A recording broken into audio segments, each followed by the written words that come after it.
Okay. Good afternoon to you. I think it's Monday.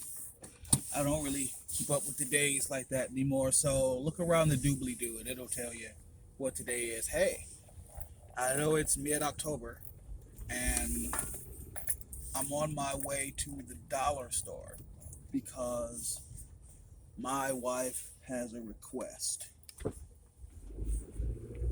She uh she asked for a soda in particular that we don't have in the house. So leave it to me to get up and go knock that out for her. She Sweetheart, bless her heart. She said it's not what I meant when I said this is what I wanted, and I know 100% that's not what she meant. It like trust me, I've been in relationships where the person was like, "This is what I want, and I want it now. Do it." And that's not the vibe I get from Asia at all. Asia just wants to she wanted to express to me the things she wanted without me feeling like I had to jump up and do it. But what do you know?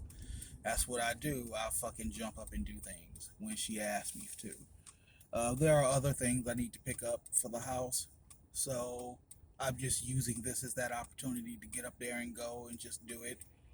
Um, my dog is a spoiled dog. She is now a fully integrated inside dog. Like, Kaina would not survive outdoors. I don't think Kaina would know what she was doing outdoors. As a result, she knows where she's supposed to pee and boo boo on her pad.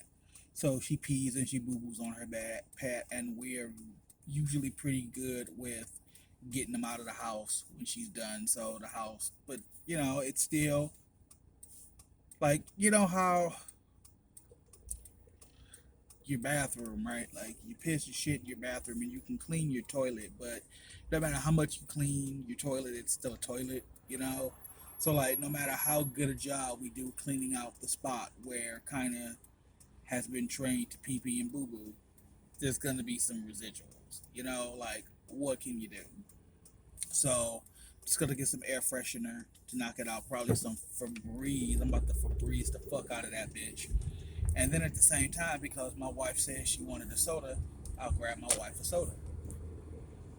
Oh, she's very particular about not wanting to ask me for things, but I'm happy to do things for her because I'm a husband. I think let's have a real conversation. This conversation will span from here to the dollar store, like not back. Like I'm not gonna do all that, but let's have a real conversation. I've always been built to be somebody's husband. I I have the kind of mindset, and it gets me in trouble sometimes, and maybe it's not the best way to look at things, but if you just give me the shot, I can do it. If you just give me the opportunity to show you what I can do it. I don't like the hustle for the opportunity. You know, like even now at this point where something in my eye, where Asia's got all of these options for employment and Kari went to work and everything is fine, I still feel like I could knock out any job presented to me if somebody would just give it to me, But I don't like having to go out and hustle and interview and try to convince people that I'm good people. Hey, let me show you what I can do. Let me show you that I'm really passionate about this menial fucking task that you want me to do that I hadn't even heard of 10 minutes ago. You expect me to be passionate about this? I don't give a shit, dude. I'm here for the check. You gotta know I'm here for the check. I don't like to bother with trying to impress someone, It's, ugh. So I don't want to do those things. However, However, I am built to be a husband. I've always said if I were a husband, these would be the sorts of things that I would do. And if I'm going to be that guy, if my internals and my externals are going to match up the way I want them to, hey, how you doing? If my internals and externals are going to match, then these are the things that I need to be doing, you know? So I'm off to the dollar store to get air freshener and a soda for my wife. Not because she asked me to, not because she demanded it, but probably because she didn't demand, she didn't ask, and she would rather not I inconvenience myself for her. But this is what I do. Like, whenever Asia gets up to go to the next room, she's always, "Can I get you something? Is there something I can do for you?" And I feel badly because I'm literally just sitting in my room. I'm literally like I'm writing, or I'm playing video games, or I'm watching fucking TikToks or something. And she's all like, "Yeah, what can I do for you, honey? I want to provide for you." So for the times when my wife comes to me and she expresses interest in something, I want to be able to provide that. So here we go. We come out and we do the things that a wife would expect you to do if you were that kind of person. I always told her, it was like, it's never out of my way.